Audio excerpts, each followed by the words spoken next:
Alright, so before we continue our journey through Survivor, we're gonna take a pit stop. Actually, this is more than a pit stop. We did a mini marathon for movies, specifically the legendary Akira Kurosawa. And we have Ghost of Tsushima and Yote to think in that decision making. But that wasn't the only reason that inspired us for this marathon, though, was it? No, in fact, I probably already mentioned this in another episode, but I went to school studying film. Even though graduating based on the state of the job market, I made the decision to go back to school to continue studying film and media production. And for one of those classes, we watched a Akira Kurosawa film, and it was my first exposure to Akira Kurosawa. And what movie is that? We will get to that. But I was so immediately in love with that particular movie that I decided that I needed to continue watching his films. And yes, I can understand why Akira Kurosawa is so highly regarded as one of the greatest film directors of all time. All that from one movie? Yes. Nice. Looking forward to talking about that one. So Kurosawa made 30 films in his lifetime, and we watched 14 of them, so almost half. That's enough for us to make a bit of a top 10 list as we chose to watch through this mini marathon together. Well, I mean, for me personally, as we're, going to be listing our effectively our top 10 of the 14 films that we saw, um for me, none of these movies, even if, like it's from like, from like most enjoyed to like all the way to the bottom and whatnot, there wasn't a single bad movie that we saw. It was actually quite difficult to like really place these movies on a list. I honestly was I enjoyed all of them. But that's not to say that like any one of them is bad. It's just, a personal list of like, what I enjoyed the most to, like all the way to the bottom. But there was not a single bad film that you and I saw, in my personal opinion. They were all very, very good, very enjoyable. I would have to agree. So to save up on time, or at least to not drag things out, how I want to do things is instead of zigzagging from your 10, your number 10 to my number 10, and then your number 9, my number 9, instead we'll start from someone's number 10, and regardless of where that movie is on the other person's list, we'll just talk about it right then and there. All right. Okay, so who wants to share first their number 10? I am gonna say you because you're the one that effectively got the ball rolling on this marathon. So I'm really curious to know at the at number 10, what is your entry? Okay, I'm curious to see where this lands on your list. My number Mhm. 10 is Drunken Angel. Really now? Where is it on your list? I would say that for me, it's actually at number 9. Okay, so Drunken Angel, a post World War II Yakuza noir film. While Kurosawa is especially known for his samurai movies, I think people tend to forget that he also does films out of samurai, and Drunken Angel is one example of that. I would say due to the influence of like crime thriller or crime syndicate movies like Irishman and shoot even the Yakuza video games, I think there's more of an emphasis on the actual crime organization, whereas Drunken Angel, yes, it is a Yakuza movie, but the actual crime syndicate and how they operate, that's not really the main focus here. Instead, we're focusing on a single individual who is within the Yakuza. And a doctor that is very stubbornly concerned for his health and his lifestyle to change things around so that he can be able to live longer. It was that dynamic of the back and forth between, these two characters that just it kept me engaged all throughout the movie. And that's also very much heightened by the great performances from Toshiro Mifune and Shimura. Like, oh my goodness, those two in a movie together, they are dagnabbit, they are wonderful. Seriously. I believe this was their first movie together. Was it their first or was it their second? I want to say it was their first. I can't remember because I don't want to name the other one that I'm thinking of that is set in the modern, well, quote unquote, modern day in Japan and everything, but I forget which one of these came first. But just like seeing, like having, these two actors of Takashi Shimura and Toshiro Mifune together, like they really sold their roles incredibly well. Being invested as much as I was within like two of these characters, I genuinely loved that dynamic, and I think it really helped to carry the whole thing. Also, not to mention the fact that an a doctor that is so stubbornly um invested in the health of, for all intents and purposes, a bad guy. You don't really see that very often nowadays. The premise did genuinely catch me off guard, which is what was one of the reasons for why I was really looking forward to watching Drunken Angel, and I was very, very pleasantly surprised with this film. Well, were you as surprised as Kurosawa's other films? Not as surprised, but this one did, like I said, this one did leave me very pleasantly surprised. And speaking of other Kurosawa films, shall we move on to what you To would say is your number nine? actually, so your number nine is Drunken Angel. Yes. So then what's your number 10? My number 10 was, and believe me, I very much debated so much with myself on this one, but I think that my number 10 was actually Kagemusha. Kagemusha, really? Hmm. Okay. Kagemusha did not even make my top 10. I think that Kagemusha, it I can't deny I did genuinely like the movie a lot, but it did have its issues though. Yeah, you and I at the very end, we agreed that movie did not need to be that long.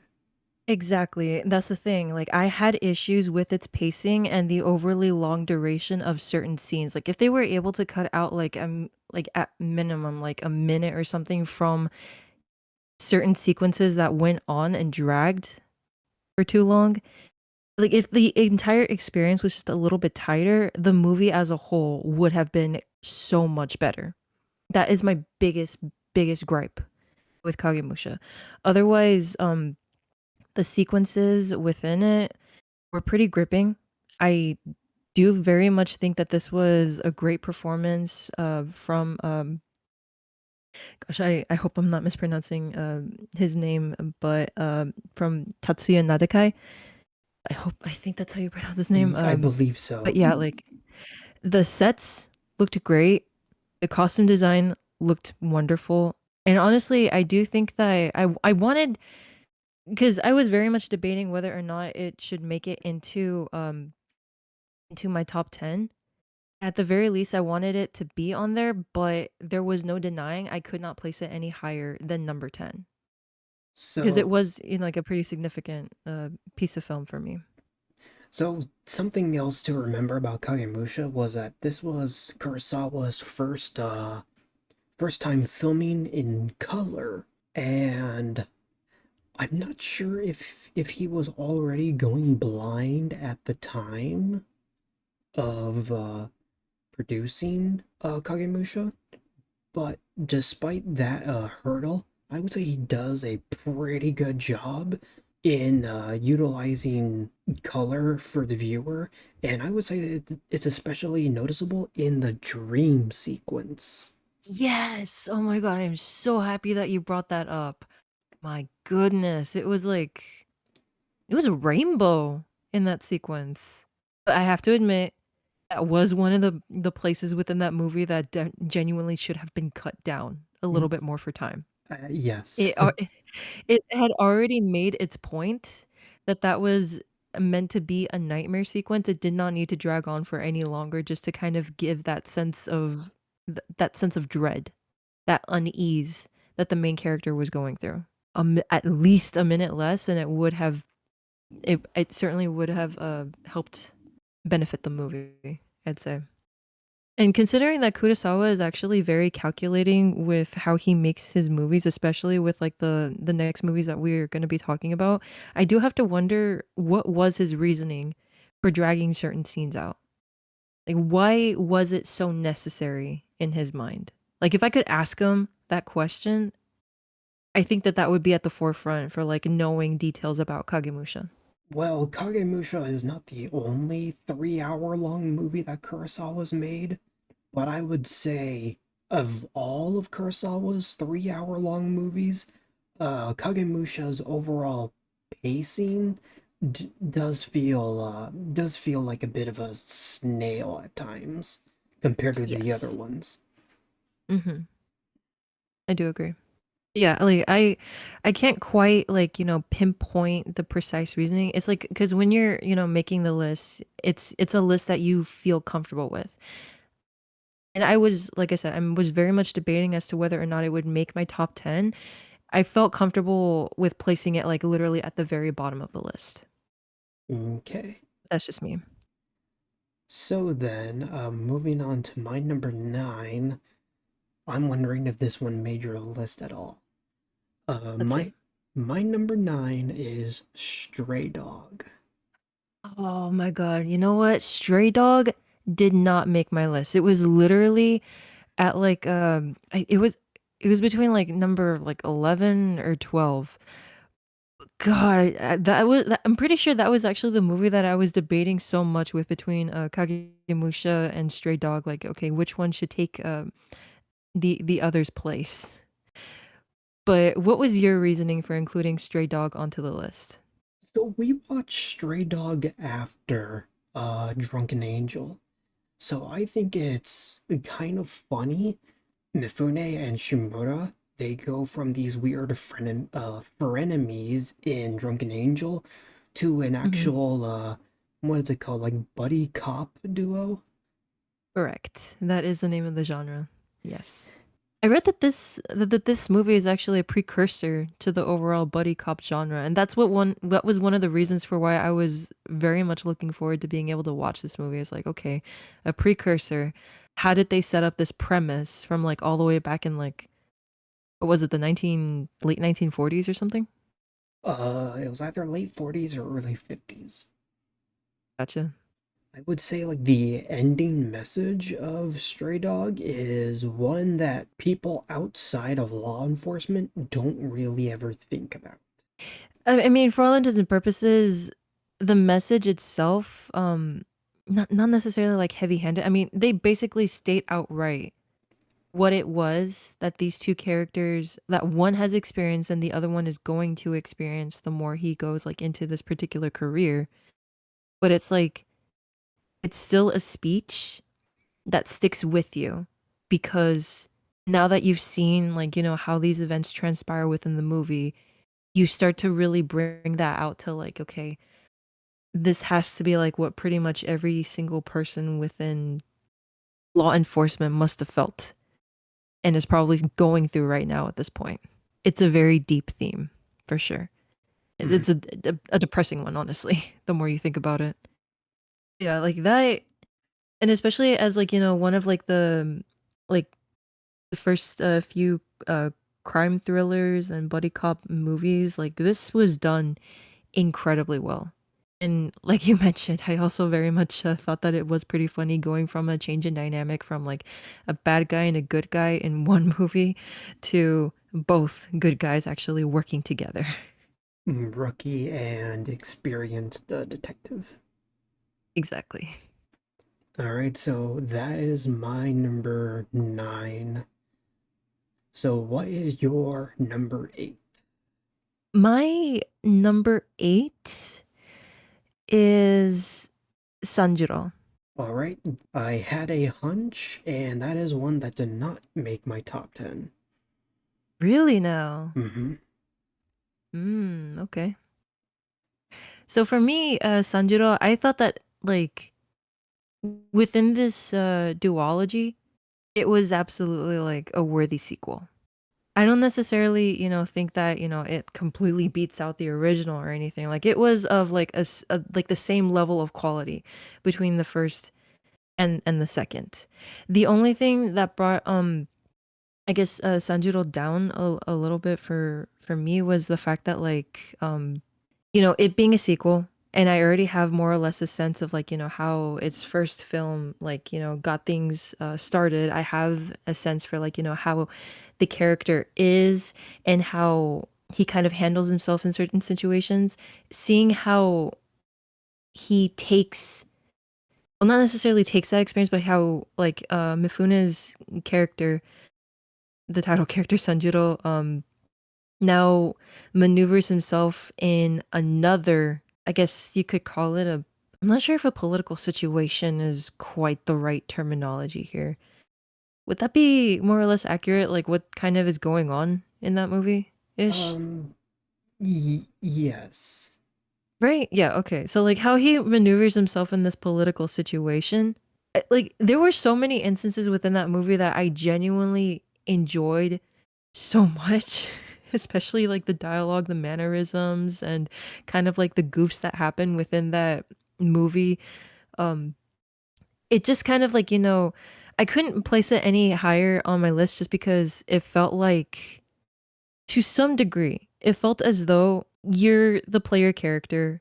You already kind of know what it is that you have to do within like its sequel game, and its sequel game somewhat plays out very similarly to the first game. So it's like you're able to more or less kind of somewhat breeze through without the most major consequences, if that I makes sense.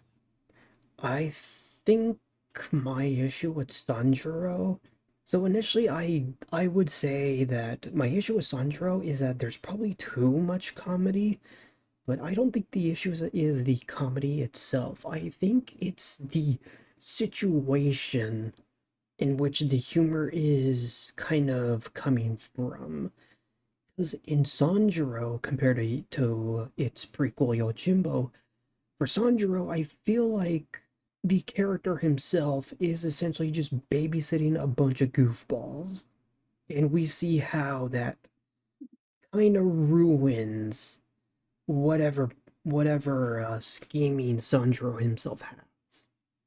Yes. Hmm. And also, out of all those young samurai that Sanjuro was babysitting, do you remember any of them? Because I genuinely don't. Just one. But I don't remember his name. I more or less remember like his actions. But otherwise, they more or less pretty much were of like a hive mind. You can't really separate them because they're after the same objective. You have one half that does stupid stuff. You have the other half that completely trusts Sanjuro's character. But as a whole, you identify them more as a group than singular characters. I can agree with that. I still put Sanjuro like more or less like close to the bottom of my list just because it feels to the more grittier Yojimbo, it feels a little vanilla. but I can't deny that there were still some pretty cool sequences with Sanjuro, his fights and his quick wits to solve certain situations to get the ball rolling on like what needs to be done in order to achieve victory for the side that he is choosing to fight for. I don't think I ever really get tired of seeing him like act on his feet and somehow by some miracle it will go his way or something else gets he has a curveball thrown at him, things go bad and one way or another he either makes it work or can't make it work, but it doesn't matter like through sequences like that it still was a very entertaining watch. And not to mention the fact that thank you Sanjuro for introducing one of the most interesting movie mistakes to come out that seemingly Kurosawa liked so much he started to, I guess he incorporated it into his movies afterward. Yes, and plenty of other animes and movies would copy from it, which is the garden The blood spray. sprinkler. Yeah, Yeah, there you go. it turns into a garden sprinkler. God, every time I think on that, it's like, are you kidding me? That was an accident? Oh my gosh. And then watching Nadakai's interview on on that, like how he was describing it. Oh man, like just seeing the behind the scenes stuff like that and learning more about it is just chef's kiss. Though I think this actually no, this wasn't the first time that we see Nadakai in this duology, funny enough. He's just Mm, a different character. correct. In fact, not a guy is in a lot of Kurosawa's films. I would say Mhm. the trifecta of actors for Kurosawa's movies are Mifune, Shimura, and Nakadai. Mhm. All right, so that is your number eight. Mhm. My number eight is Redbeard. Mm. Does Redbeard also make your list? Yes, it made my list. Where at? Redbeard made my list at number 7 actually. Oh, okay. So we're feeling relatively similar. Mhm. Interesting how we go from crime thrillers to samurai movies, and I've seen some people also say that Redbeard is a samurai movie. Not really. It No. is set in feudal Japan, but this is a feudal Japanese medical drama. There we go. I wanted to say that. I was like, this is a medical drama all the Mm-hmm. way through. And it's really interesting because Mifune's character, who is usually who's usually in the action in all these other Kurosawa films, for Redbeard, he's instead playing the role of the lead doctor, taking care of all these people living in poverty. And honestly, despite him essentially being the title character, he doesn't make that much like yes, he has a prominent role in everything, but he's not at the forefront of every single shot or even like the grand majority of shots within the movie. It's more like his presence is significant.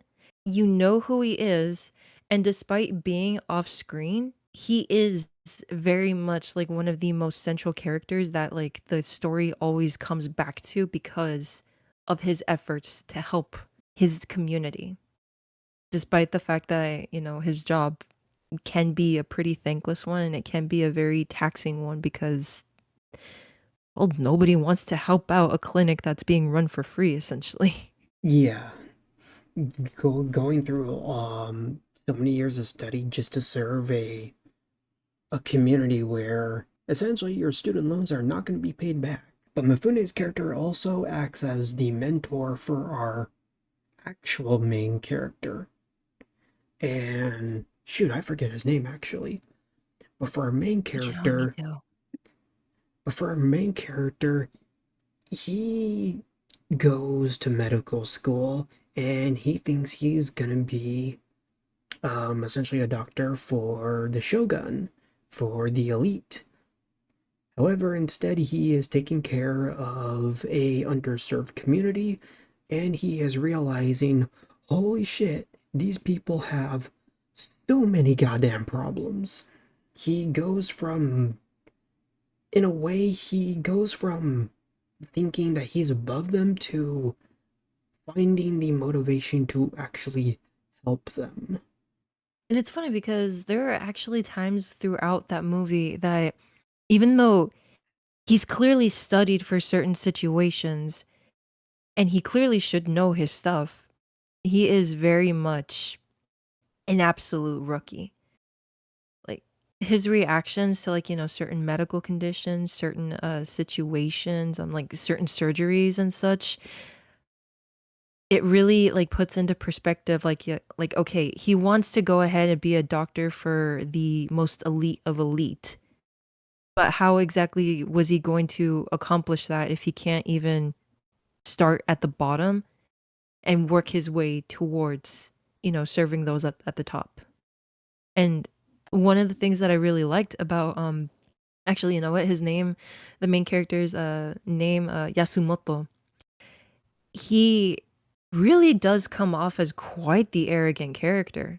Yes. Thinking that, because he's studied, and he has his own methods for like, curing certain ailments, going about like, certain surgeries to the point where he actively tried to gatekeep this medical information so that he could keep it for himself and for like those that he intends to cure at the top.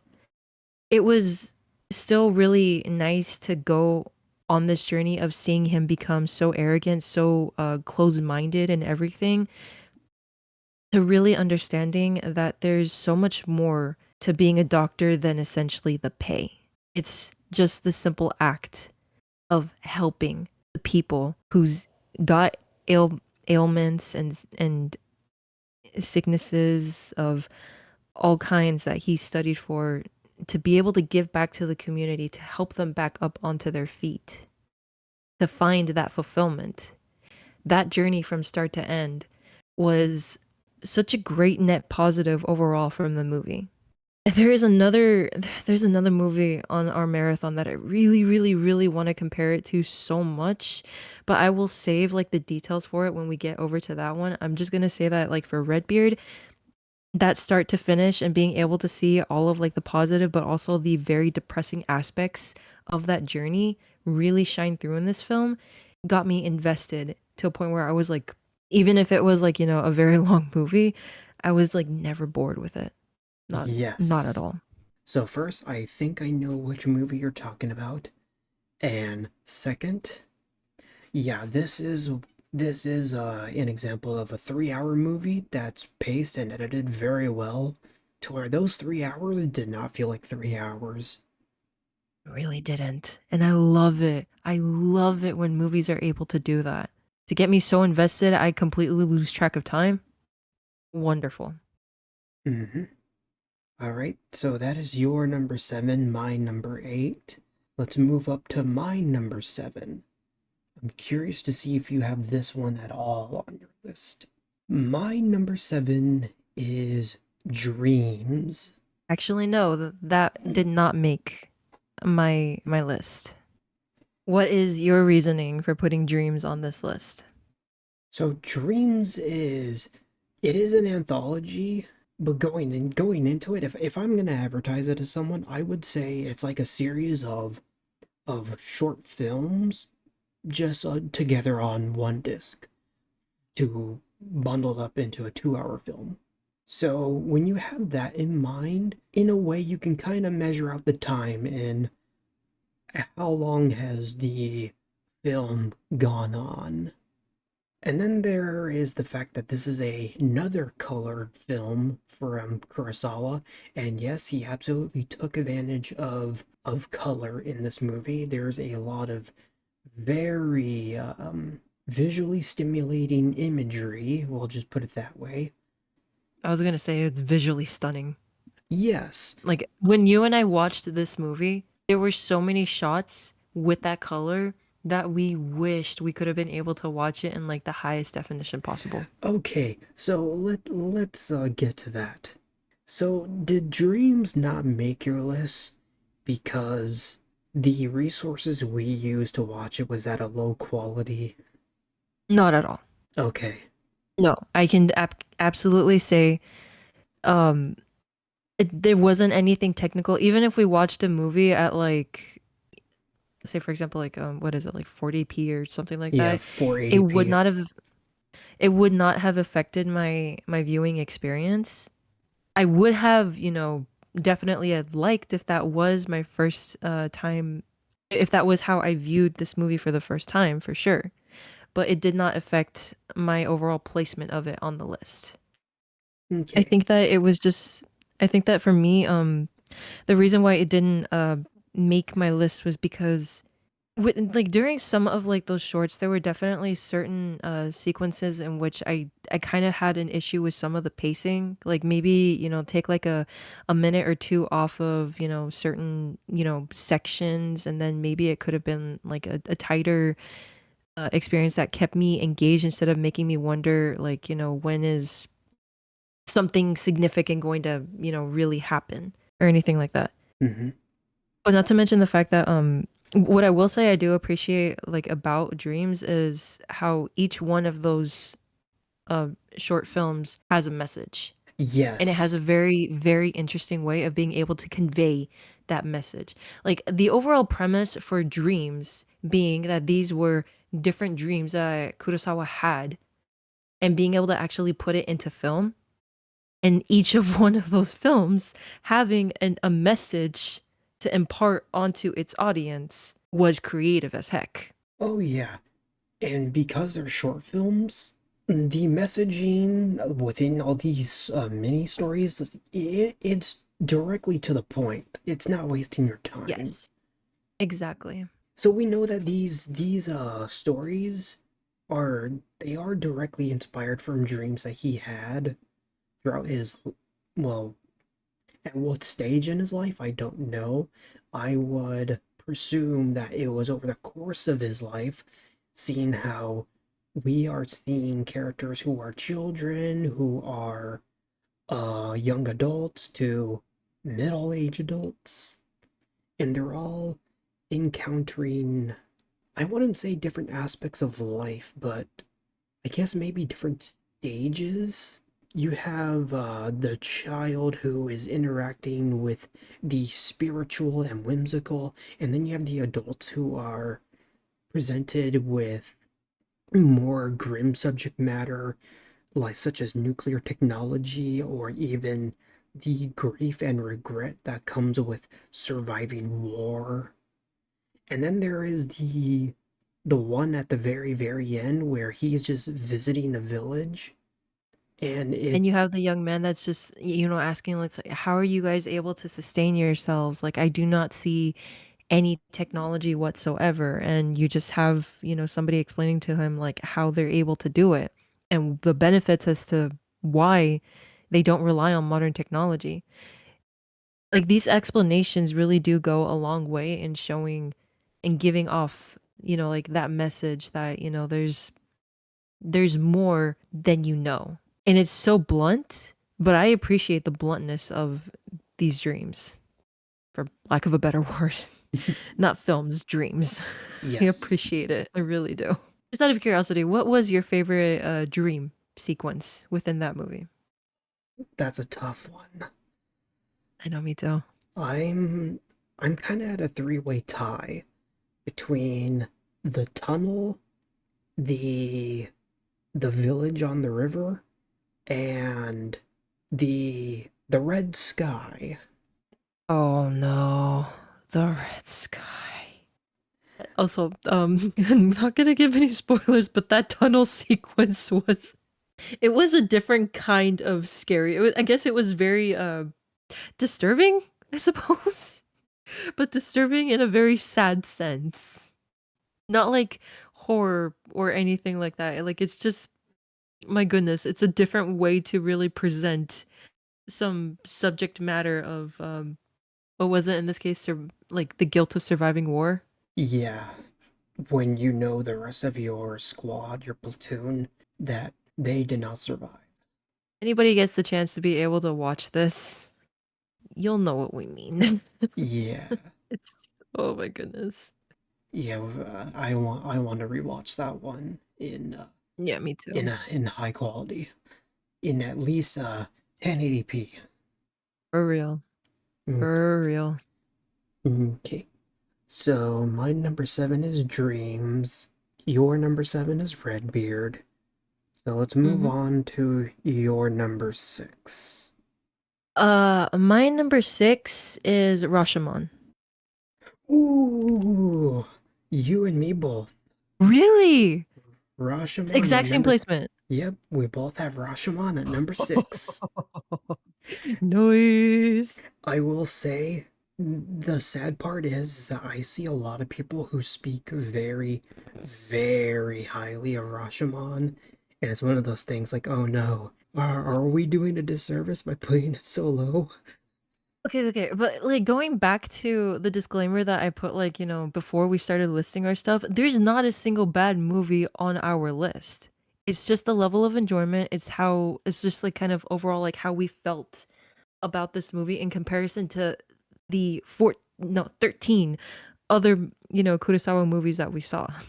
Yes. And I think that placing it in the middle is still a very good place to put it. My personal opinion.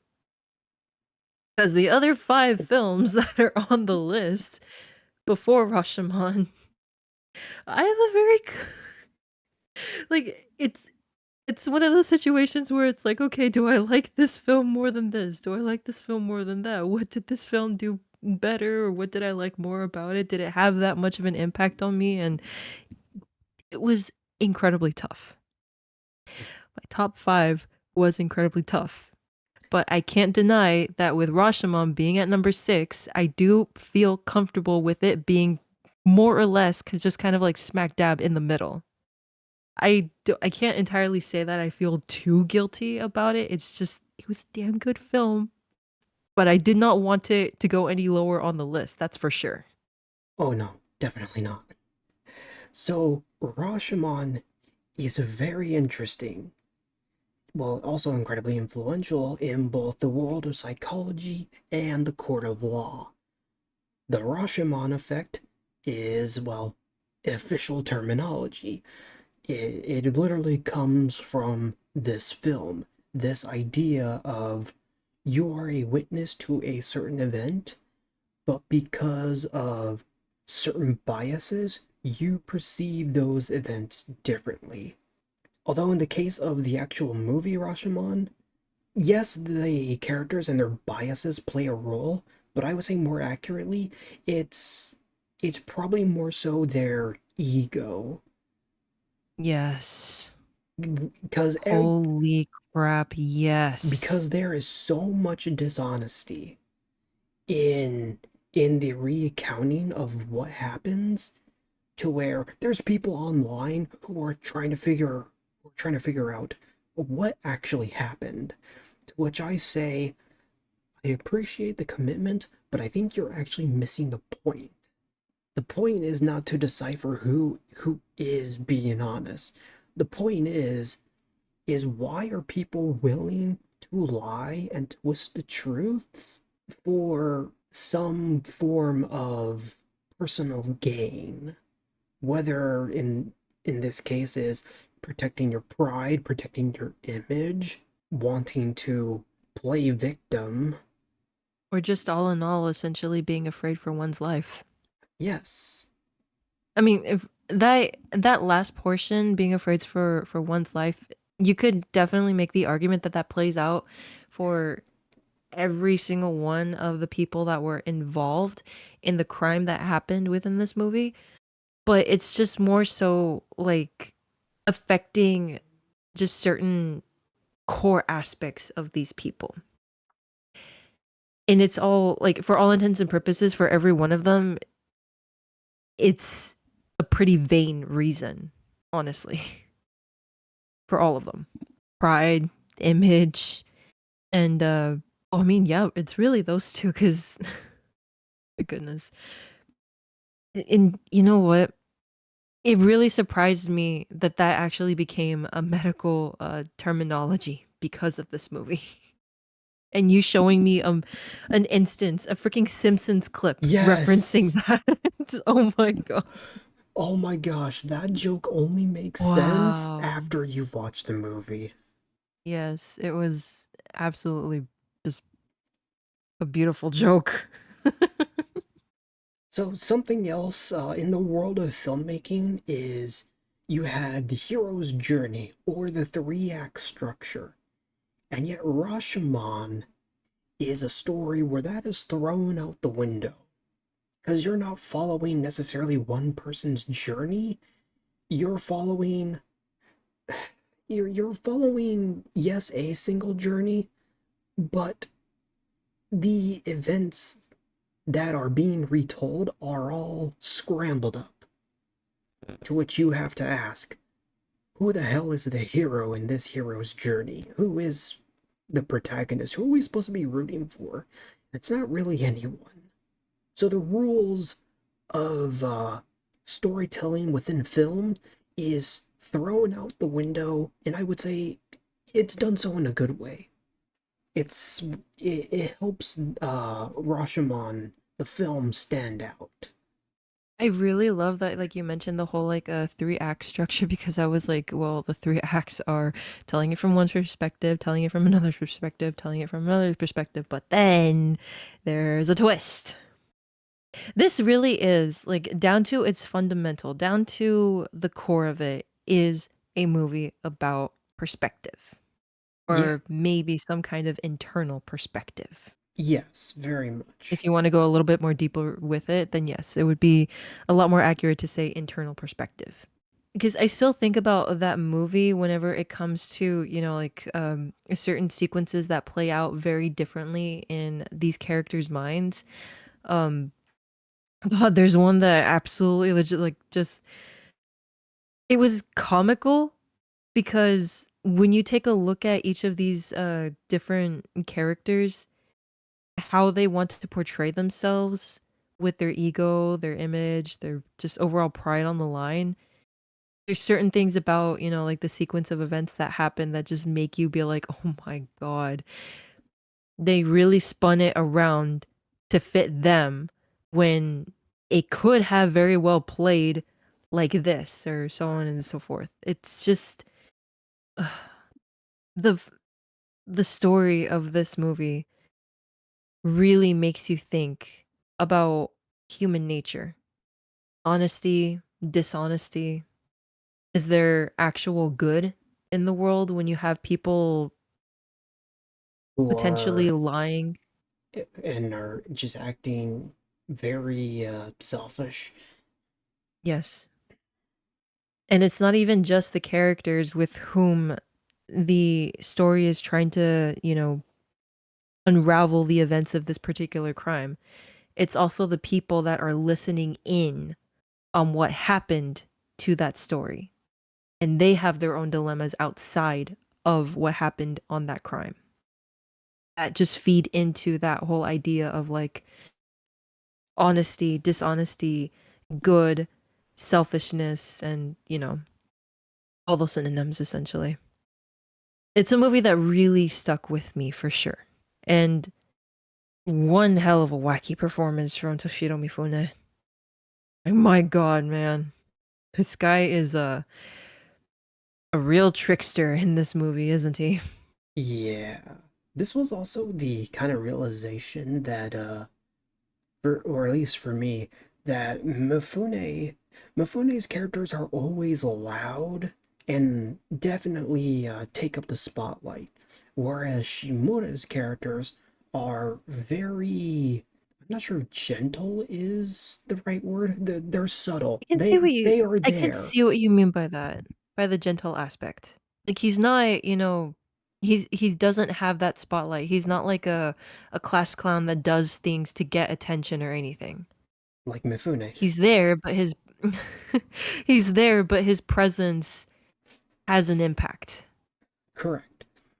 Gosh, that that movie deserves like an entire like just essay talking about like the themes that are presented. And yes, I understand that, like the whole concern that you had at the beginning is like, are we in the wrong for placing it like, quote unquote, like low on the list or anything? Like I said, like for me personally, it's pretty much like right in the middle of a list that already has some incredibly compelling stories that Kurosawa has brought to the big screen. So it's like, it's not a bad film at all in any capacity. Just that the rest of the films that are on my list just they're they're damn good too. I don't know. This discussion is making me reconsider. Maybe I should put Rashomon higher.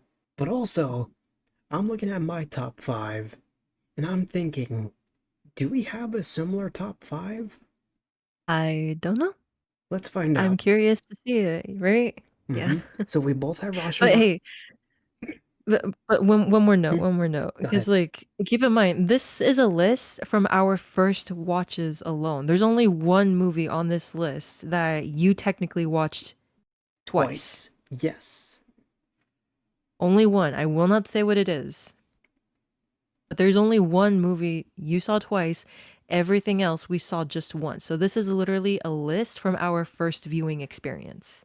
If we decide to do a marathon all over again, this list could very well end up changing. So who knows? If we get to that point where we have another marathon, I'm looking forward to see whether or not this list changes. Let's watch it with your dad. Oh, You that see, would be wonderful. he seems like someone who would enjoy these movies. I think so. All right. All right. So we both have Rashomon at number 6, and I'm gonna say my number 5. My number 5 is Yojimbo. Really?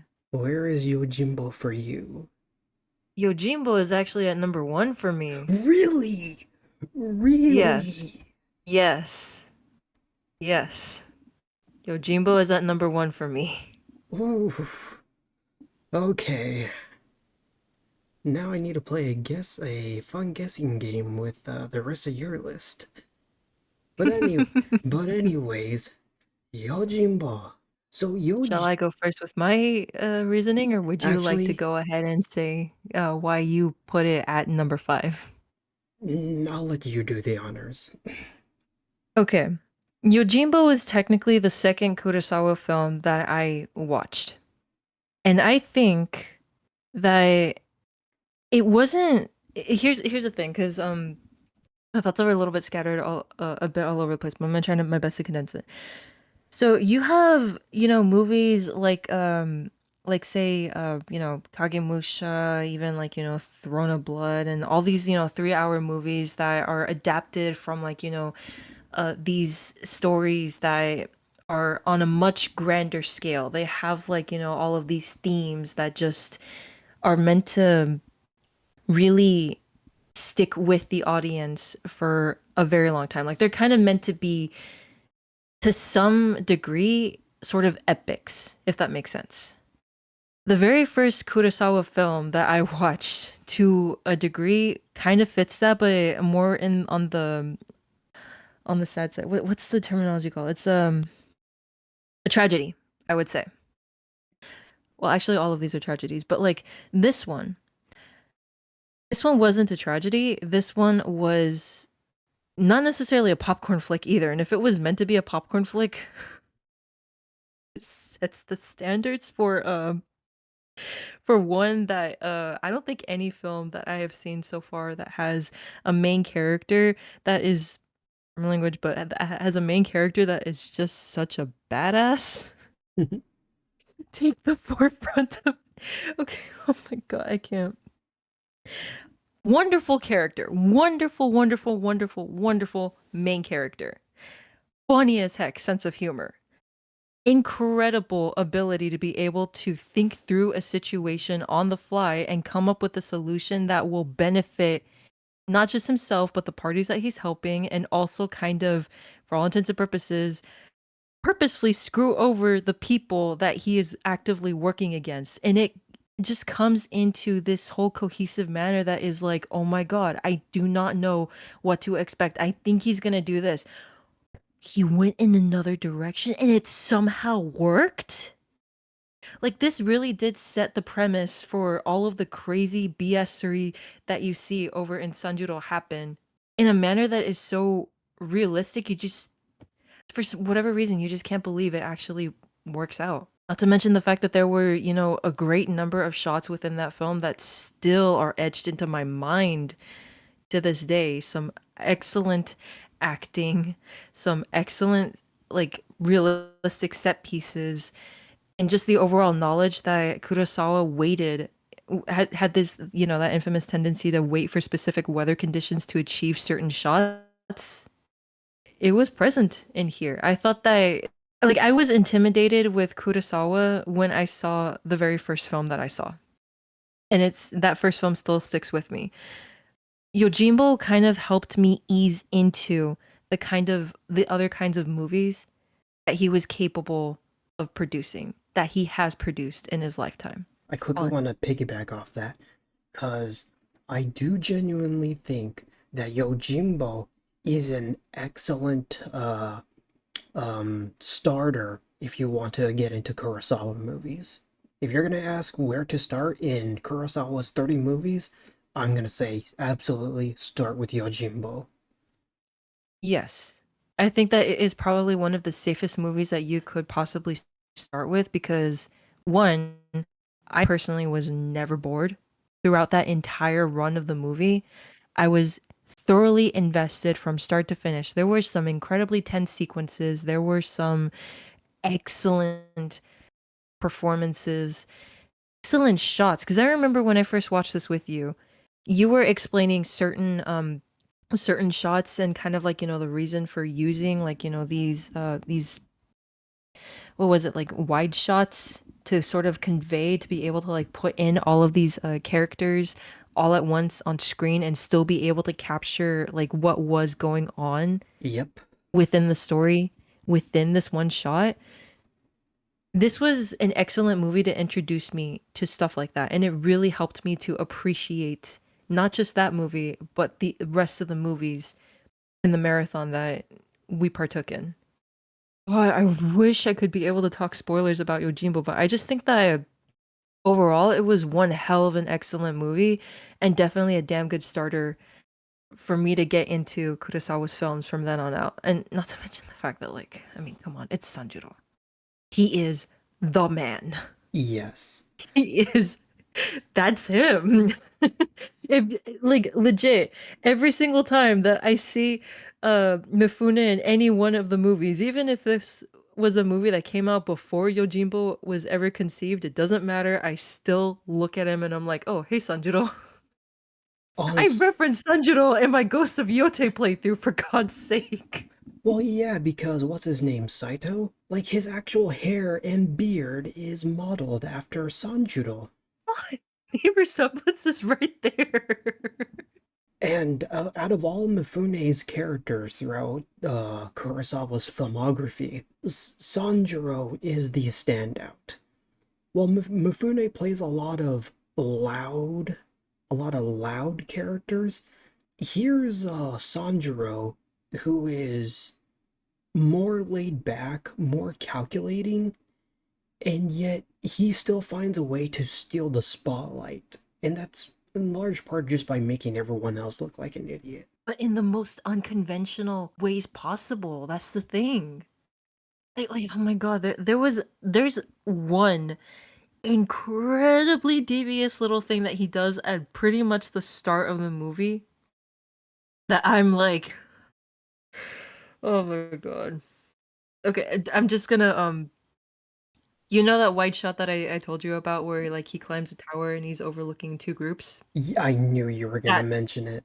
that right there. That was a That right good there. If shot. any that was a damn good shot, but that was also a very unexpected way to try to solve a situation, and it could have worked if Well, he was also something didn't come by to essentially spoil the plan that he had in mind. To just like it could have been end movie right there.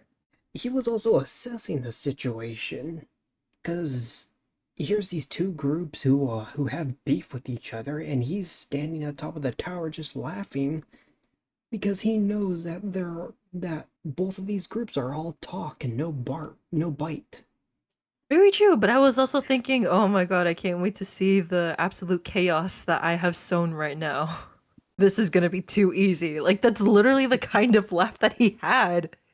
This is too easy. Oh my god, it was beautiful. That was just such a damn good movie. I was just thoroughly entertained from start to finish, all throughout, all of it. And there are even times in which it tries to go into like, like talking about like certain themes and whatnot, and he will call out like the people, the civilians, if you will, like ones that are not like on sides, like they just want peace and quiet and whatnot. We'll actively call them out on like, certain stances that they take. It's being able to like, sprinkle little bits of wisdom from somebody who you kind of take to like, come across as like nothing but just a grunt. And he actually has some good pieces of advice, some good thoughts to impart onto the people that he's talking to. And heck, even the audience for all intents and purposes. So thanks for that, Kurosawa. Oh, and correct me if I'm wrong, but didn't the whole Fistful of Dollars trilogy kind of copy the premise for this movie, or am I tripping? No, that is correct, and I believe it did lead to a lawsuit. Yeah. See, that was the aspect that got my dad really interested in this movie. It's like, okay, I'm interested. Oh well, you and I agree that Yojimbo is a great starter. Yes, so I think that he's definitely going to enjoy this one, me personally. Mm-hmm. So it was at your number five, but for what reason? It's because I'm looking at my top four, and there are aspects about it that just speak to me more than what Yojimbo does. That's really it. Gotcha. No, I get that. I had a feeling towards that, to be honest. Now we're moving on to. So that's my number five. Okay, what's your number five? Oh, this was so hard. This was so hard. But my number five ended up coming down to Ikiru. Ooh, it is my number four. So close on that one. Yep. Okay, so Ikiru is the other film that I wanted to compare Redbeard to. Yes, I knew it, and I would have done the same thing. Okay. Do you want to go with your explanation first, or shall I? For my placement on the list. I'll go first. Yeah, go ahead, go ahead, go ahead. Yeah, yeah. So, I could think of multiple ways to say this. So, I would say that. Shoot. No, I don't know how to say it. What feels right? Okay, I think I know what I want to say. Ikiru, the very premise is that here's a man with cancer. He's going to die, but he has literally essentially done nothing meaningful with his life. And yet in Redbeard, you have people who are slowly dying, but they lived a life, maybe not a satisfying or fulfilling one, but they've actually lived life and experienced things for better or for worse. Here in Ikuru, here's a character who's essentially just lived in his own bubble, just kind of isolated from everyone. Very accurate. Like, for all intents and purposes, he is the kind of person that you look to and you essentially think that person is bland. There is nothing interesting about them. They are so closed off. If you tried to even guess anything about them, the most that you're going to get is, oh, he's a top official in government. He is my boss. And that's it. He doesn't like to talk to any of us. Therefore, we don't know anything about him. Therefore, he must be mean, cold, all of that sort of stuff. Well, he And could, for all intents and purposes, it kind of seems like the characters really kind of did view him as such. Like, he was very rigid in his ways. yes, and that's something we kind of see in the later half of the movie where they're discussing, why the sudden change in personality. I think that as a whole, when I'm trying to like really describe why I really liked Ikiru so much, is because it's just such a tragic movie that tries to bring out, positivity, but ends on such a disheartening note. Oh, yes. Because while Ikiru is a movie about trying to find fulfillment in your life, especially in your like final moments, I do think it's also a bit of a critique on like work culture, especially Japanese work culture. I think you are correct. I think that is definitely one of the reasons for why Kurosawa made this film, is to kind of like essentially call out that sort of culture, that sort of way of life when it comes to, these people in government, especially in government. Oh yeah, because Shimura's character, he's just worked so much to where he's literally robbed himself of any meaningful life experiences. And then there's also the fact that working in government is where you see a lot of office politics take place. Because even in the very, very beginning, like first 10 minutes of the film, there are a group of ladies. They are complaining about, I guess, a water leak that's also contaminated. Rather than anyone addressing it, the ladies are essentially just being ping ponged around from one person to the next. Hey, go to this department, go to this department, then go to the mayor, and then the mayor will send you to this other department. It's like no one wants to take any responsibility or accountability. Like the bureaucracy is so ridiculous. I completely sided with the ladies by the end of that sequence when they're like, "Oh my god, like let's just get out of here. Nobody wants to help us. Our children are going to end up suffering the consequences for it, and it's all your fault." And they just storm out and everything. It's that level of frustration. Oh my god, those first minutes of the movie perfectly encapsulates it, because you're feeling it by the end of it. And that just goes on to really make that latter half of the movie feel more meaningful, because now you have a man, more or less, who feels as though he's got nothing to lose. He wants to make the most of his life, and therefore wants to try to help not only bring meaning to his life, but to help those that effectively depend on him, that have to depend on him because he is a top official within the government, or Yeah, at least within the department that he works in. correct. And I think that the reason. Oh, sorry, go ahead. no, you go ahead.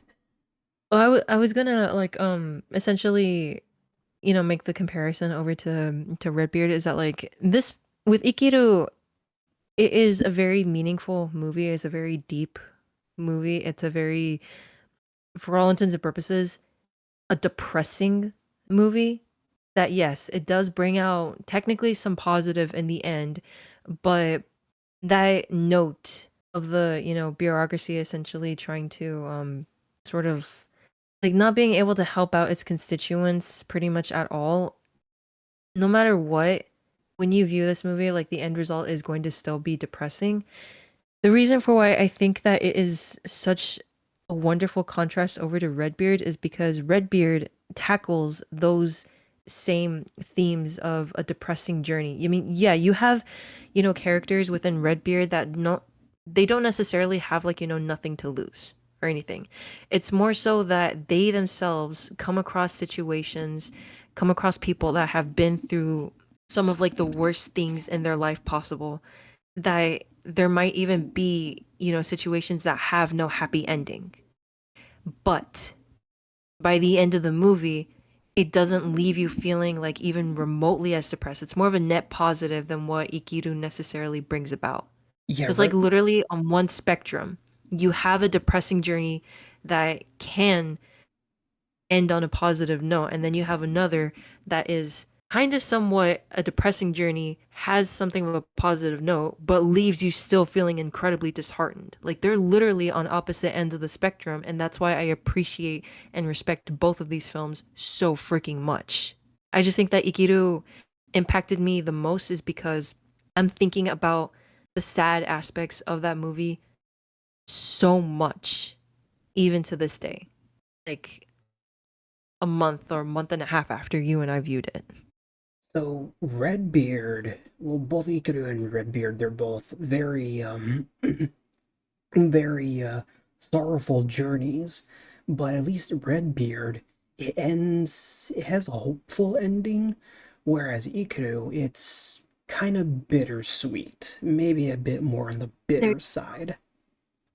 yes, there you go. Bittersweet. That's the word I was looking for. In fact, there's actually one thing about Ikiru that I really, I guess I really like, because I'm trying to compare it to like American filmmaking. If you were gonna make a story like Ikiru in American film, I honestly think it would end similar to Redbeard. It would end very hopeful, but instead here in Ikiru, It doesn't hold back. well, it's not that just that it doesn't hold back. It's just that where you think the movie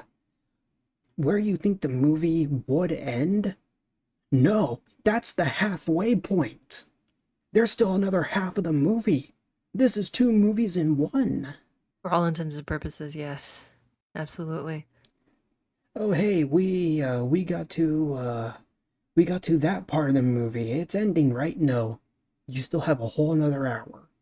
As depressing as this movie was, I was never bored.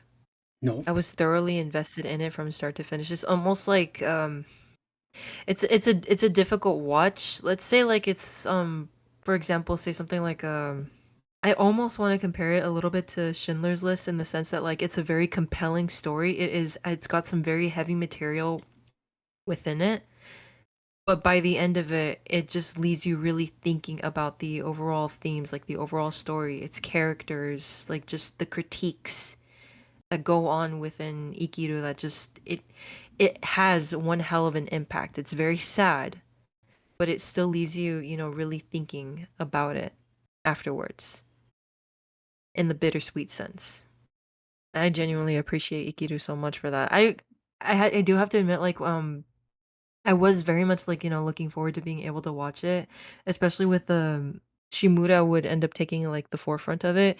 What got me really nervous was just that depressing premise. A man who has done nothing with his life tries to do something with it during his final days Hmm. when he learns he has cancer.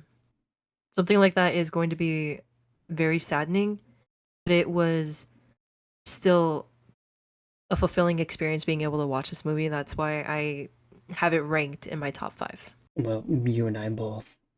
Hmm. In fact, Shimura singing in that music club, that's a standout scene for me. Oh yes. Oh yes. And the image, the cover art, that has not left my mind. Oh yeah. Has not left my mind either. I think that it was just a phenomenal performance by Takashi Shimura. Absolutely. Right. So Ikiru is my number four, but what is your number four? My number 4, oh god, okay. And just keep in mind, for me, I was insanely debating my number 4 to be either number 3 or where it's at right now. Ultimately, I decided for Seven Samurai to be my number 4. Ooh, Seven Samurai is my number two. Nice. Very nice. All right. So Seven Samurai is considered to be one of the absolute best films ever. In fact, it has been argued to be the most influential film. So, do you think that because we're going backwards, we have experienced so many films influenced by Seven Samurai that it's kind of harder to appreciate Seven Samurai? To a slight degree. Very slight degree. Because Because I have a bit of a comparison in the video game side. go ahead. So imagine playing dark through all the Dark Souls, all the Soulsborne, Witcher, God of Oh boy. War, and then you go back to Ocarina of Time. Hmm. I have seen people who literally go backwards. They play a lot of action games, third person action games, then they go back to Ocarina of Time, and then they don't get it. They don't see the influence because it's just so normalized. They just are unable to put themselves in the shoes of someone who was there at that time and saw that change and now has seen how this one idea, this one project influenced an entire medium. I'm not gonna lie, to some degree, I'm a little afraid of that, but like if I ever get around to like, playing Ocarina of Time, but at the same time, I'm also thinking I just want to see where it started. I know how influential this game is. I just want to see where it all started. And that overall mindset is pretty much what carried me, into wanting to leave Seven Samurai last for our Kurosawa marathon. It's kind of like, supposedly saving the best for last. I just want to see where, all that influence came from. Mm-hmm. We saved Seven Samurai as one of the later ones because it was also another 3 hour movie, which we needed to find the proper time for. 3 hours and 27 minutes. And yes, for a 3 hour movie, again, it did not feel like one. No, it Very, didn't. It did not. very, very good pacing. This is probably the one film in like if you were to ask me what is a movie that you can safely say, like, without a single doubt in your mind, you can safely say never ever ever felt poorly paced, you were never bored and during any second of it, and you just were engaged throughout all of it, my first answer would be Seven Samurai. And I am surprised. Again, that is a movie that's 3 hours and 27 minutes long. And it's so A lot of interesting. people, right? Like a lot of people would tune out at some point. I didn't. No, neither did I. It's so interesting because Seven Samurai, you would think that this is going to be an almost kind of Tarantino-ish movie with a lot of action. Actually, no. This is a movie where it's a lot of setup for the action, for a single battle. But the reason why you're so engaged for the entire 3 hours is because there is so much tension. In fact, there's a lot of distrust amongst the samurai and the villagers. And then being able to not only prepare them for the incoming threats, but to be able to get them comfortable with the people that they hired to help defend them. Every sequence for those particular objectives was memorable. It's rather phenomenal in that regard, honestly. And kind of going back onto, like that note of like kind of seeing like the predecessor, kind of like seeing like, okay, what started like the overall like influence? What is this movie that seemingly brought forth well, maybe I'm not sure if like it completely started, but was like definitely the most referenced influence for the whole the few against the many trope. But I definitely love to say, and I'm rather happy to say that even if this was like, the first, potentially the first, it being an old movie did not diminish my overall enjoyment for it. If anything, I am completely and utterly taken by the fact that an old film like this is still somehow better than all of the other movies that attempt to replicate this formula. Apparently, Bug's Life was influenced by Seven Samurai. I can see that. It's been I can so see that. for me. I did not think about that, but I can see that now. Holy crap. It's it's been so long that honestly I don't remember Bug's Life, so I cannot vouch for that statement. I can, and yes. Holy crap. How did I not think of that? I literally keep thinking back to Magnificent Seven with Denzel Washington, with Chris Pratt, with Ethan Hawke and all these other like, awesome actors and Avengers. everything. It's Well, actually, yes. I didn't quite think about Avengers to be honest. I wanted to think more like literally like the premises overall of like literally the few against the many. But yes, Avengers technically does like go into it. Seven Samurai is the movie that I used to essentially give the comparison over to like my parents like, okay, you guys remember Magnificent Seven, right? Okay. Well, who's the director that effectively influenced that movie and all of the other movies with that basic premise? Here we go. Kurosawa with Seven Samurai. This is it right here. And this is also one of those movies that like my dad's interested in. He's just like, "Hmm, really now? All right." Just like kind of perking his ears a little bit to being able to like understand that okay, this trope, this premise, I'm not sure if it completely came from Seven Samurai, but it is the one that basically laid the groundwork for like it to influence pretty much the entirety of the movie industry for all intents and purposes. And even though it has like, that 3.5 hour runtime, it being so well written, so well paced, and having such engaging characters that you root for pretty much every single one of them, even the villagers that they're meant to protect, it's phenomenal. Like, this is an incredible film that, despite the length, I was never once bothered with it in any aspect. Freaking awesome. I can't say it enough.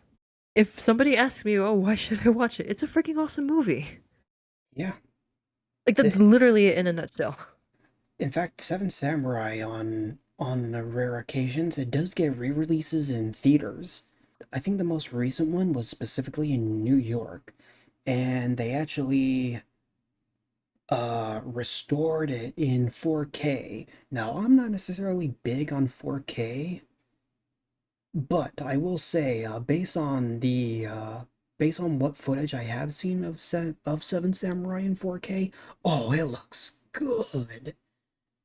And I Oh my goodness. and I would hope so for such a influential and well renowned movie.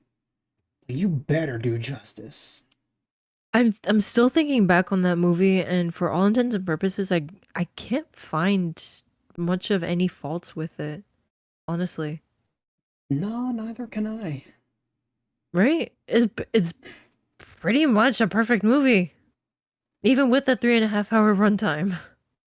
Like my goodness, and even with an ending that still makes you think about what victory means to certain groups that come out on the other side, you know?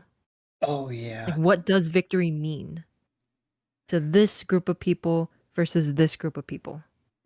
Well, Because that's also a theme I'm still thinking about to this day. Well, Seven Samurai was Kurosawa trying to say something about the Bushido Code, because samurai, historically, they were in service of a lord, a noble. But here in Seven Samurai, they are instead choosing to be in service of the people. Well, Which is a big conflict that when recruiting these seven samurai was very prominent. Some like these performers were not able to hire quite a number of samurai because they did not want to serve the people. They wanted to serve somebody with status, somebody that can give them uh, land, money, status, that sort of thing. yep.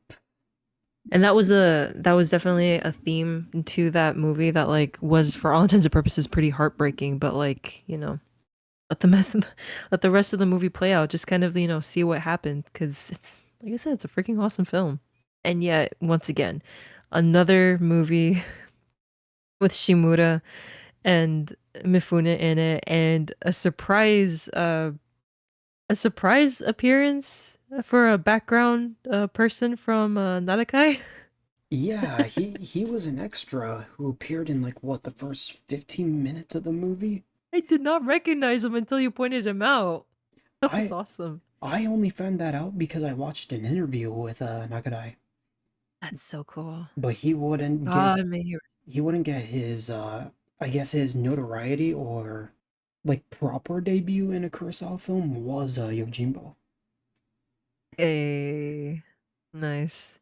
And that was a memorable villain with a excellent memorable shot in that movie. Oh Yes, that was great. I'm just gonna say two words: building fire. And also, oh, actually, no, I don't quite know how to describe the other excellent shot that he is in. Uh, Stand Prepare for down. battle. Oh, that too. No, actually, yeah, stand down is actually a good one. I'm just fangirling at this point. God, these movies are awesome. As much as I want to wait for a proper Kurosawa re-release or collection, a new collection to release, I think I'm starting to get impatient. No, I don't blame you. I do not blame you. And plus, who even knows if that is going to happen when you have one of the movies within our marathon that is still under on a tight grip from another distributor. So until that whole thing gets resolved, we will not get a proper collection.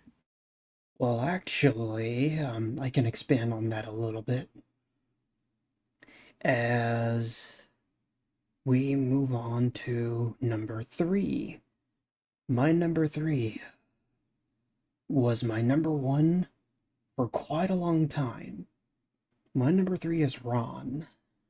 No freaking way! You too! Oh, we both have Ron at number three? Yes. Oh my god.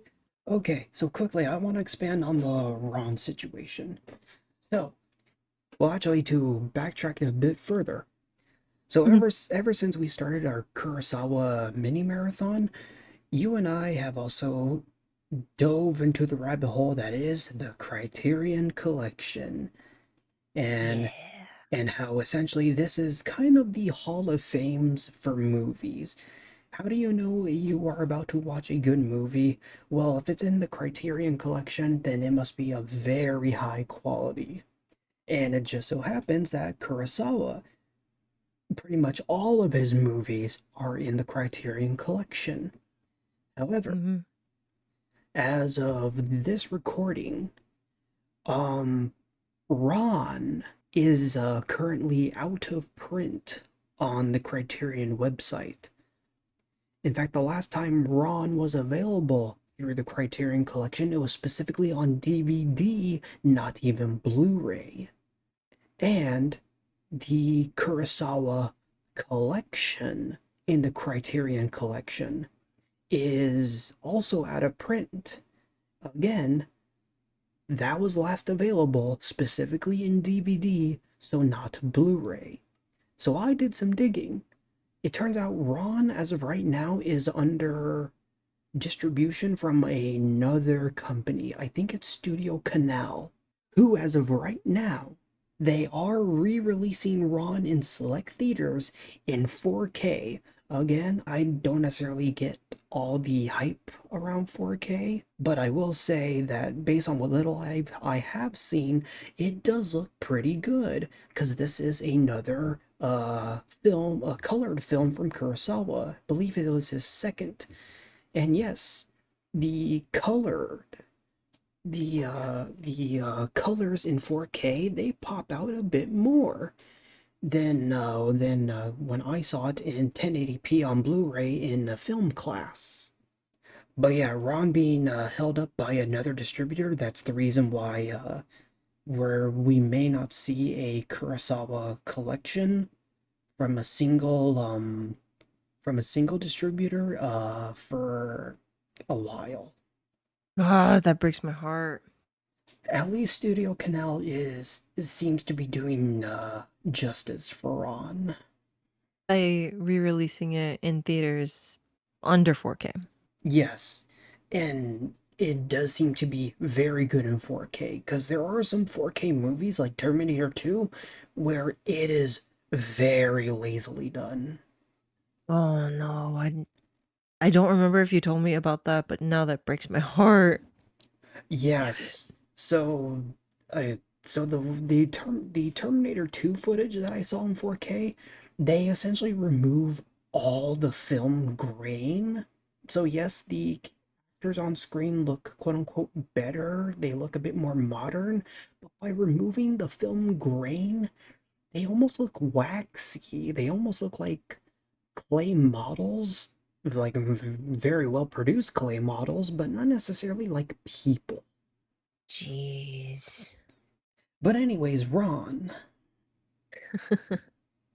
Look, it was important for us to talk about, that little bit of a tangent, but concerning Ron though.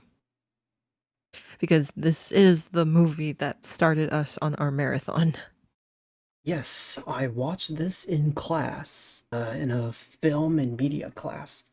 I was so absorbed, so, I guess, in love with the movie to where I literally got home and called you up and said, Yo, we need to watch this.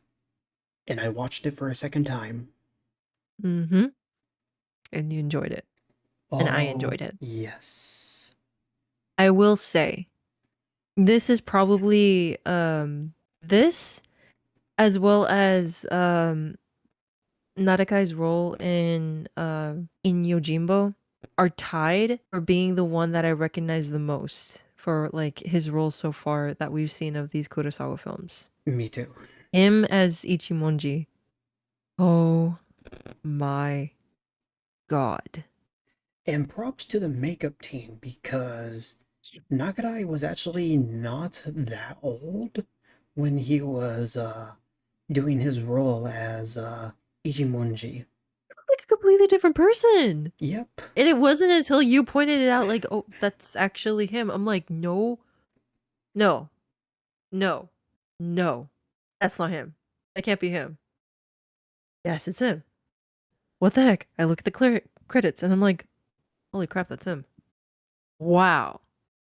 Talk about disappearing into a role. Holy crap. It's wonderful. Like, that was one of the pinnacles of pleasant surprises. And I am definitely gonna say this too about Ron. I think that of all of Kurosawa's takes on Shakespeare stories, this is my favorite. You and me both. I loved this one. There are so many shots and at least one sequence in the movie that just sticks with me. Okay, so that sequence, Mm. that specific scene, I do love it a lot, but I will have to admit that I can't help but feel like that is kind of the only thing that Ron is known for. Or perhaps maybe the film hinges too much on that one scene. I don't, for me, I remember other sequences on the same level as the one that you and I are referring to. But I do definitely think that, it was like a very big highlight of the movie. But I still remember, certain story bits, certain shots within the movie that like legitimately stuck with me to a point where I was even like downright scared of Kurosawa's masterful use of lighting. Oh, And yes. that can that can kind of allude a little bit over to um give you a hint on a certain shot that like just left me so damn creeped out, but so damn impressed that he was able to create this effect of making someone appear so ghostly, I guess, for lack of a better word. Yeah, it's quite the character introduction. Ugh, oh my god, I got chills just thinking about it. But yeah, it's like I mentioned before, like i- the this being his second film with the use of color, especially like with that sequence that you and I were were talking about. um It was very visceral, and it was very haunting the very first time that I saw it. Oh, yes. I think what does elevate it is that, The music. yes, specifically, well, the track itself, I believe it's called Hell's Picture Scroll. Quite the title. It Oh is a yeah. it is a good track. It's probably the track that Ron is known for. But specifically for that scene with Hell's Picture Scroll, like it's just that. It's just the music. There's very few to no sounds. You don't hear the clashing of swords or the roaming of horses. It's just the music. It's the music and the horrifying images that you're watching on screen. In fact, if I can give one small spoiler, I am not gonna get over that one warrior who's literally holding up his own severed arm and he's laughing out of insanity. If that somewhat turns anybody away from being able to watch this movie, believe me, do not do yourself a disservice. Watch this movie. Like having that ability to be able to like actually understand, where this dude is coming from, like what brings about like this sort of like last minute madness at the end of one's life, to see like, how it plays into the sequence is worth it. It's definitely worth being able to watch this movie. And not to mention the fact that it's already based on existing source material for anybody that knows what's the tragedy called again by Shakespeare? It's King Lear. uh King Lear. Okay, thank you. Yeah. Again, my favorite of Kurosawa's takes on Shakespeare. And it was quite the introduction into Kurosawa and his use of color in this movie, for sure. Because I was under the impression that every single one of Kurosawa's films was going to be in just the black and white. I was completely prepared for that. And so to actually see like the colors, the title pop up in like just essentially blood red, I was like, wait, hold on. I'm a little caught off guard here. I thought I was watching like what like a 60s 70s film that was still relying on like black and white. No, it is Kurosawa with his just signature filmmaking, but just brought to life with that splash of color. Gosh, he is able to make some shots in black and white work incredibly, incredibly good. Seeing it in color, mind blowing.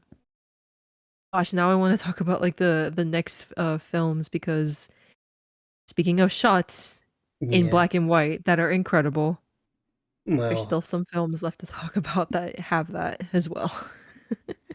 I can confidently say that Ron has become one of my favorite movies ever, and it's only number three. Hopefully that's another reason to convince you guys to watch it. It's just so good. So, you and I have Ron at number three. I already revealed my number two being Seven Samurai. So that leaves my number one and your number two. And I think I know what it is. Say it. High and low? Yes. Oh, yes. Your number one is Oh, High and Low? yes. Yay. I almost want to do a victory dance in my chair. Oh my gosh. Another damn good movie. Holy crap. I think this is the most memorable of the crime thrillers that we have seen in our Kurosawa marathon. Mhm. In a nutshell, it was exciting and incredibly tense with every single situation that was being placed, that was being shown on screen. Never bored for a second with that movie. And also, very much like Ikiru, this is essentially like two films put into one. Yes. Oh, and something else that I learned actually just like a few days ago. The investigator in High and Low, that's Nakadai. Was not a good. Yeah. It's like, oh shoot, I actually did not recognize him there. Wait, is it Nadakai or Nakadai? I feel like I keep Let, going back and forth between let's between uh let's look it up. yeah, Tats Nakadai. yeah, Tatsuya Nakadai, who unfortunately passed away this month, November 8th. Didn't we literally watch Kagemusha the day that he died? I think we did. Oh my god. We didn't even know about that. No, Literally the day afterward when the news started circulating, I think I first saw it on, somebody posted about it on, like, Blue Sky or something, and I'm like, "You're kidding me! He's gone." I don't think it became public information until the 13th. No. So yeah, the family and the press over in Japan waited a few days. Of course. To give them the privacy that they need to mourn. Hmm. Dagnabbit. Ah, he will be missed. Absolutely. That entire generation of actors and filmmakers. Now the trifecta of actors that you and I know with these, movies that we saw. Ah, now the trifecta is gone. Gosh, may they all rest in peace. So talking about high and low, what made this your number one? Okay, so you and I had a conversation in private, and I made the comparison of High and Low, Parasite, which is the Korean film, Best Picture in 2019, and Final Fantasy Tactics. All three of these are stories of the wealthy and the unfortunate, the rich versus the poor, the high and the low. And yet, Ah, ha ha, ha ha ha. despite these stories, these individual projects using the same theming, they all tackle it in different ways. Final Fantasy Tactics is the story of the wealthy who use their influence in religion and even censoring history. Parasite is about the poor who work for the rich and unfortunately will never get that respect. High and Low is a story about one person's resentment for the rich. And in an ironic twist, the rich person in question was, in fact, poor at one point. He legitimately worked his way to wealth. And now he is put in a scenario where he might have to forego all that hard work, all that wealth, being sent back down to the bottom to save a human life. And it's sad because at the beginning of the film, he was very hesitant to let go of all that. Mm-hmm.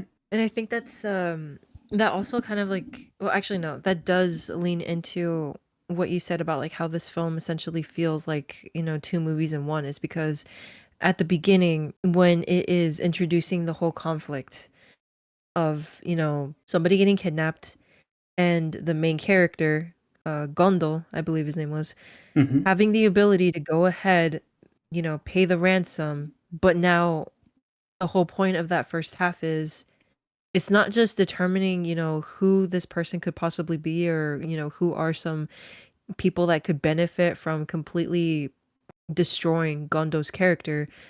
Like, without knowing a whole lot about his backstory, only sprinkles of information that you can kind of like, kind of guess as to like, why is he so hesitant to like, let go of this money to pay the ransom. It's that drama, it's that conflict that really drives that first half of that movie, that really sets up what kind of character Gondel wants to become.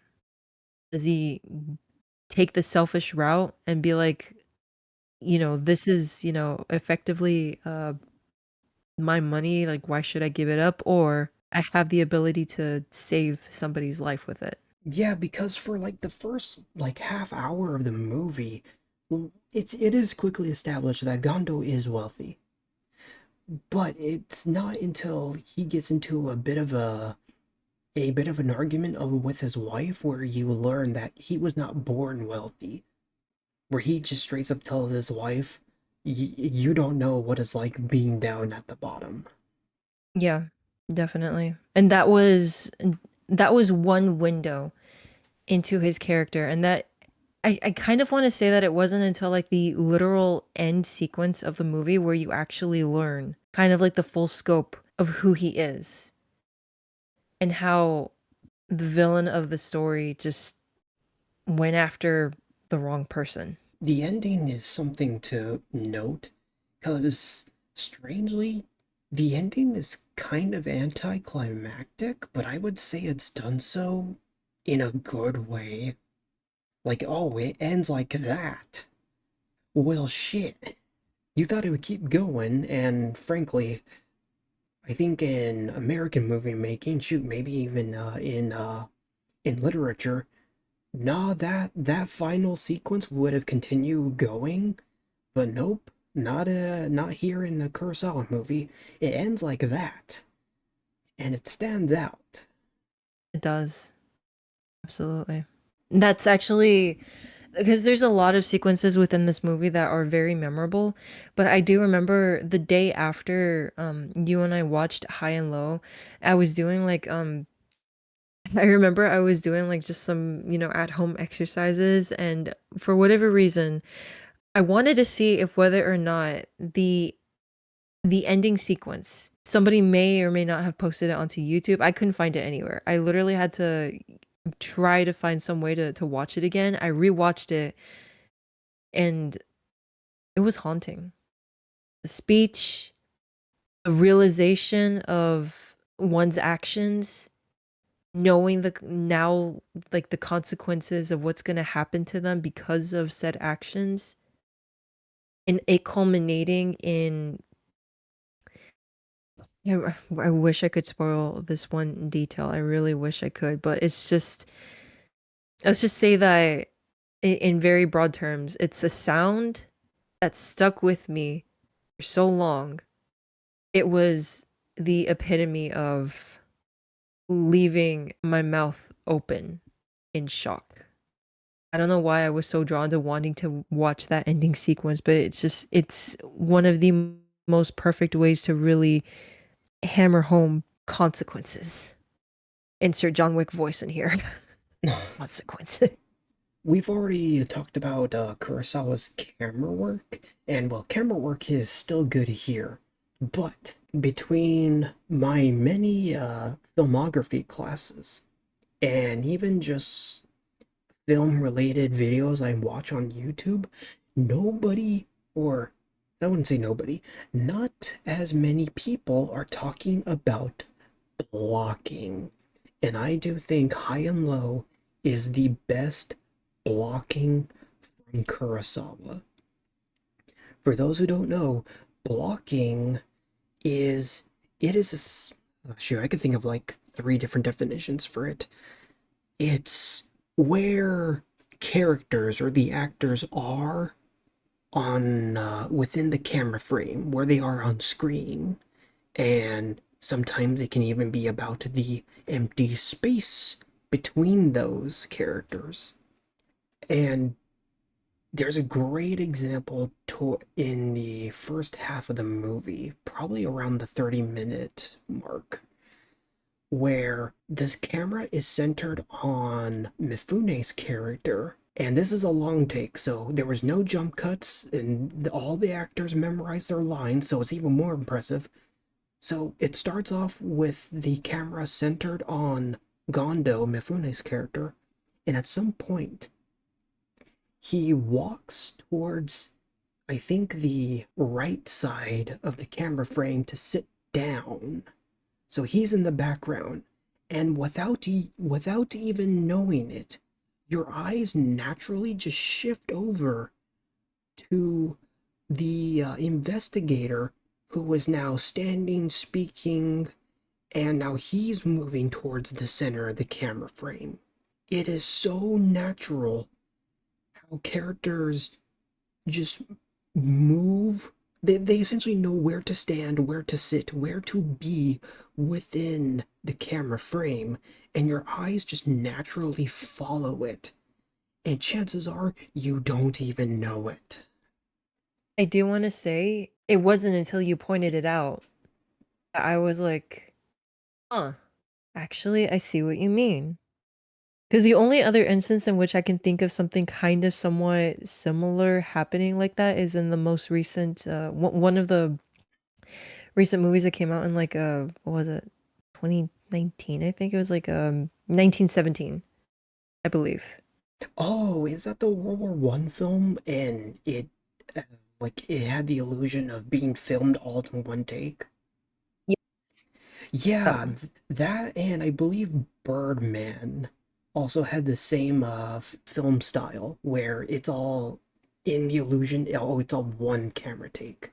I haven't seen Birdman. I do know that I think it was nominated for an Oscar when it came out, if I am not mistaken. But yeah, like just kind of like, these examples to really like help like people understand like, okay, this is pretty much like, what we mean by placing of characters in it, like the camera, like it's not necessarily like, focused down on a character and then zooming out to like introduce another character into frame or anything. No, it's all in one shot.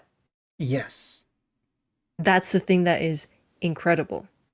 You don't need the extra help to follow events, to follow characters. It's just done naturally. And for an industry that really relies on its directors needing to be very calculating with every shot to be able to create the effects that they want, especially to leave onto their audience, it's damn impressive.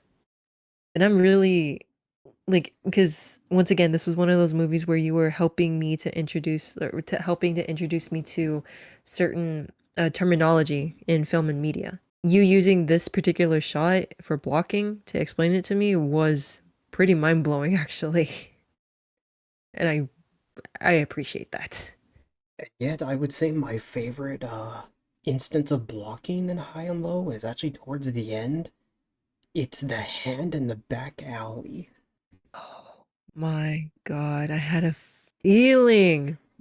That was also one of my favorite that was also one of my absolute favorite and haunting shots of that movie. Honestly, I would say well, also the camera work in Yojimbo, but also especially in here in High and Low. Oh, it was so good. I had to pause the movie just to continue looking at it Mhm. like it was a painting in a museum. Oh, it Oh was yes. so good. I even took a screenshot of it. I was like, I was trying to study every single bit of that frame. Like, dude, how did he know? How did Kurosawa know? How did he have the foresight to be able to create such a masterful shot? Like, damn, sir. How? For goodness sake. Oh, such a good movie.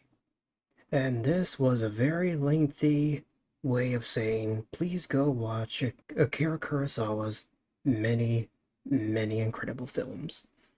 Do you want to do a quick recap? Actually, I would like to very quickly touch upon, like, very quickly touch upon the films that did not make the cut.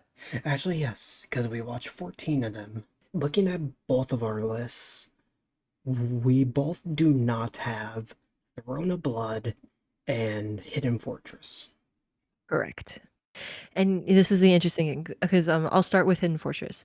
I feel like when you and I first finished that film, I thought of it more highly than you did.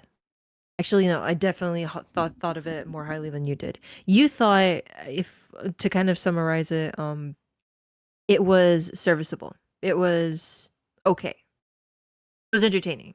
Hmm. Meh. Not like the best of the best of Kurosawa's films. I think the reason for why you and I watched it is because of its influences on George Lucas to create Star Wars: A New Hope. Yes, and I would say that is where my problem is. So we all know how influential Star Wars is. And when George Lucas says, "Hey, my amazing film idea was inspired by this," I kind of have high expectations. And oh, it's not the influence was not as big as I thought they would be. Yes, same here. Not to say it's again, once again, going back to the disclaimer at the beginning, it's not a bad film at all.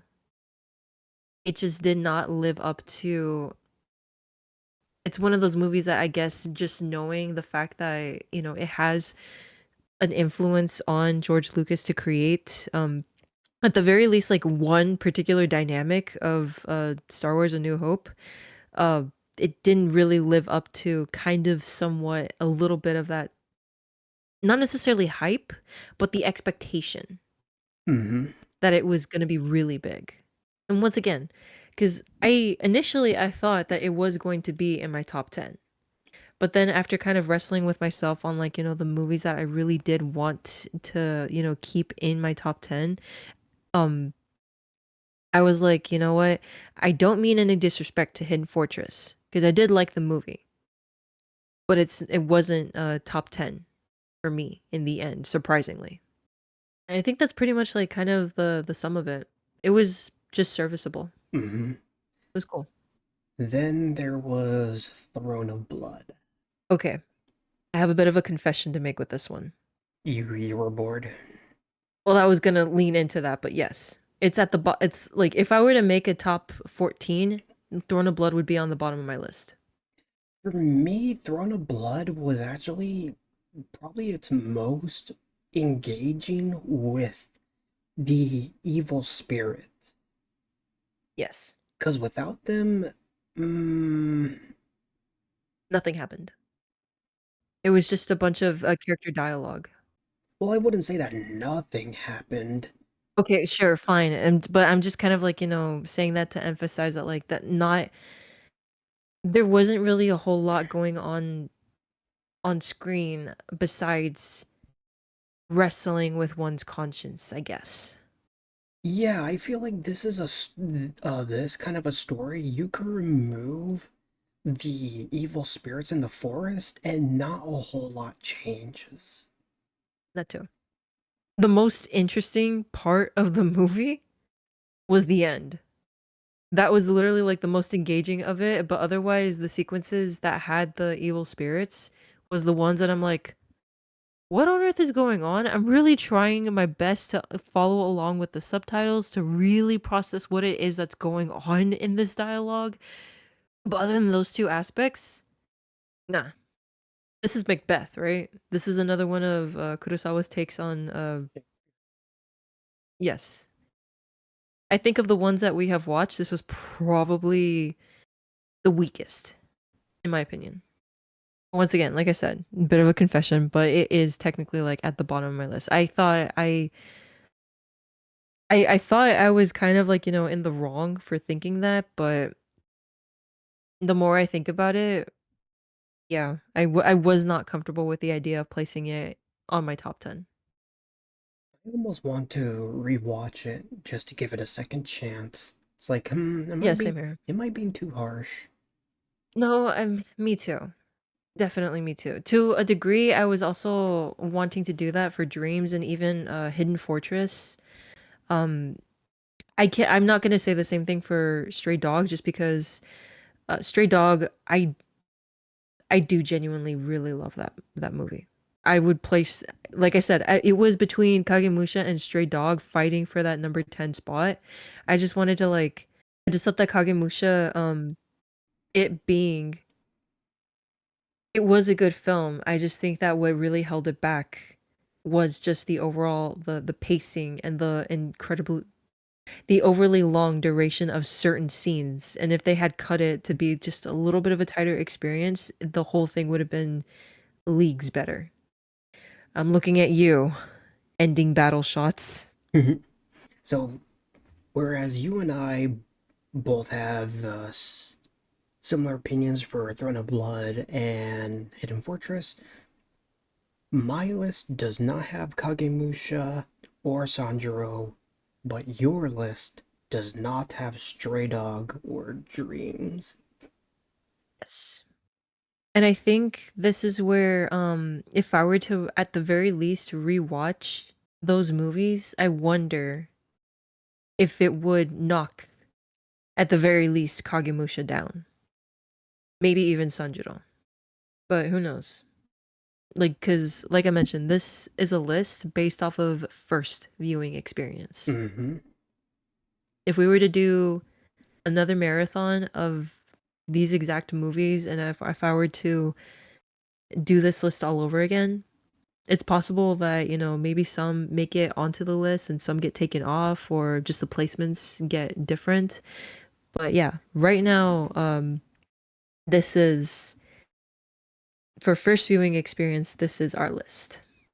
All right. And I had a damn good time with this movie marathon. Oh, yeah, me I'm so too. happy. I am so happy we made that decision, that you introduced me to Kurosawa's films, and thus made the decision to go ahead and take me with you onto this movie marathon. Yay. Should we recap our top tens? Yes. All right. My number 10, Drunken Angel. Your number 10, Kagemusha. My number 9, Stray Dog. Your number 9, Drunken Angel. My number 8, Redbeard. Your number 8, Sanjuro. My number 7, Dreams. Your number 7, Redbeard. And we have a very similar top 6. Yes. No, number 6 for both of us, Rashomon. Number 5 for me, Yojimbo. Number 5 for you, Ikiru. Number 4 for me, Ikiru. Number 4 for you, Seven Samurai. Number 3 for both of us, Ron. Number 2 for me, Seven Samurai. Number 2 for you, High and Low. Number 1 for me, High and Low. Number 1 for you, Yojimbo. And there you have it. The best 6 Kurosawa films. Alright, we will be revisiting all these movies with another marathon in the year 2040, and hopefully by then there will be a a brand new Akira Kurosawa collection in Blu-ray and 4K. Shoot, maybe even 16K will be a thing by then. Maybe holograms will exist. Who knows? And we'll actually be able to be in it. Maybe we will be able to smell our movies, televisions, and video games.